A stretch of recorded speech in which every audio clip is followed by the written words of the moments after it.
En nu zit ik hier met Billy Graziadi. Graziadi, I'm sorry. That's an Italian name? Yeah. Okay. You're from Biohazard? Yep. And somebody else wants to come in. It's Mike Pettine from Faith No More. Mike, join us, come on. Do I interrupt you something? No, not at all. It's only live television. Billy, bro. Do you guys actually know each other? No. Oh, okay. Well, introduce yourselves, because Billy, Mike.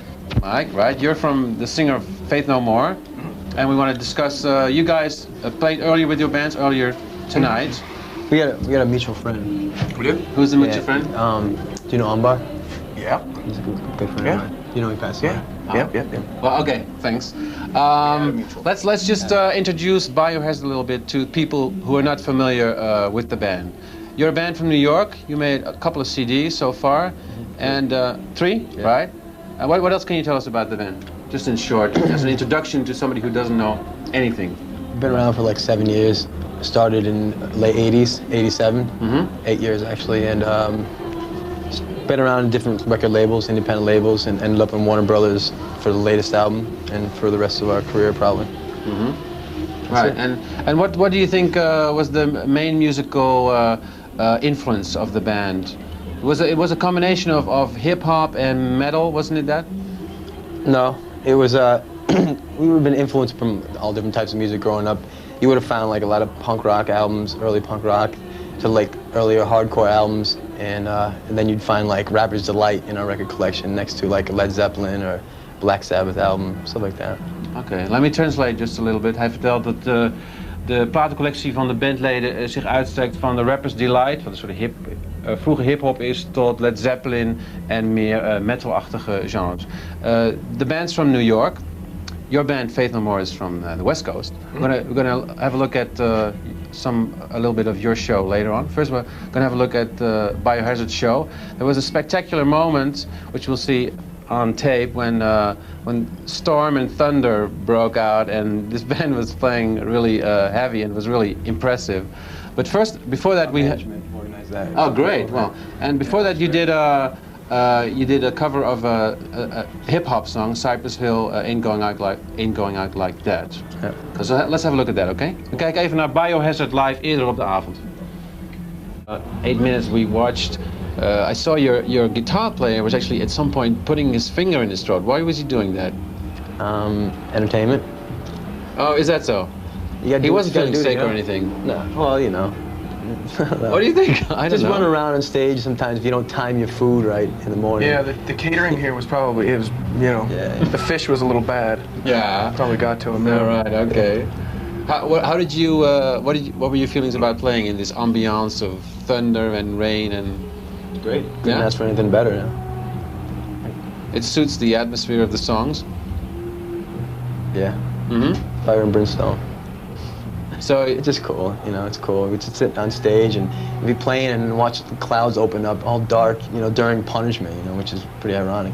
And then all of a sudden the downpour just piled, come down on top of everybody, and kind of jealous that we were covered over, with the roof. While everybody was getting poured on, you kind of wanted to be in the same boat as everybody else, but it was cool. Yeah, well, otherwise you'd probably be electrocuted if there had been no roof, right? Another high, I guess, huh? Another high. Okay, let me just translate shortly. Hij zegt dat hij vond het wel jammer dat zij onder het dak stonden en het publiek in die stromende regen moest staan. Het paste wel mooi bij de sfeer van de nummers die ze speelden. Het was een aparte ervaring. En geëlectrocuteerd worden zou nog weer een andere soort ervaring geweest zijn. You're both American bands. Do you feel related in some way? Let's say musically, Mike? We're probably related in more ways than we know of. Yeah? Like what? Even outside of music, More as far as mentality goes, or what? Yeah.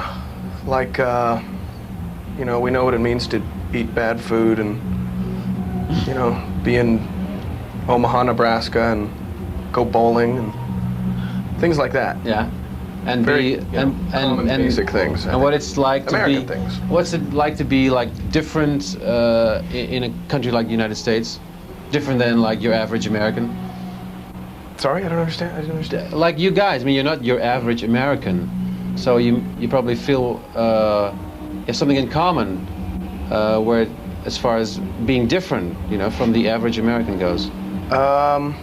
I don't know. Do you think you're an average American? No, not.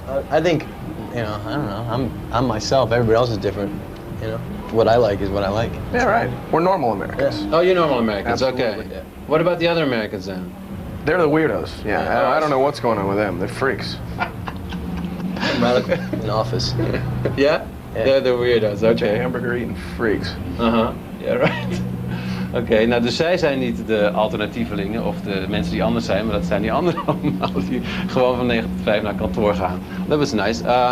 Mike, just to introduce Faith No More shortly for people who don't know, the band's from San Francisco. They're still living there? Yeah. We had another band from San Francisco earlier on today, Spearhead. They play, Right. you know, rap and funk. It's very different from what you guys doing. But do you know this band, or do you know each other? Is there a They used to be in a band that we knew. They've been around San Francisco for years. And Faith No More has been around for 5, 6 years now. Yeah, the band's been around for maybe 10, 12 years. I've been with them about 6. Oh yeah, before they had another singer, right? And of course, what's striking about Faith No More is that there's these enormous contrasts in the song material. There's like ballads, like of course the song that you did, the Commodore song that you did, Easy, and then there's really aggressive, extreme stuff. So, Well, what's the matter? I don't know. You want me to apologize to you? No, not at all, no. Well, just comment on it. That just makes sense to us. Yeah? It's kind of like the tide or something. You know, once it goes in, it's kind of got to come out, and it's kind of like during the set, you're kind of drowning, and you need to swim to islands every now and then, and those are the slower songs. And I don't know. To us, there has to be kind of an equal balance. If things are getting kind of too loud at one point, something has to happen in the music to create one of those contrasts. That's just kind of what makes us happy, and sometimes that raises question marks, you know, Yeah, well, on it's... people's faces, but Yeah, well, it's something remarkable. It's something that makes the band stand apart in a way. Let me just translate shortly. Wat opvallend is aan een band als Faith No More, dat ze vrij grote extremen hebben binnen hun songmateriaal. Ze doen ballad-achtige nummers, als het nummer wat je net zult zien, een cover van het Commodore's nummer. Easy, maar ook hele harde nummers, zoals je daarna ook zult zien. Let's have a look at two moments, a moment in the set where you just first did Easy and then you did a loud song right after that, just to see both sides of the bands, okay? Let's have a look right now. Okay, we kijken even naar Faith No More.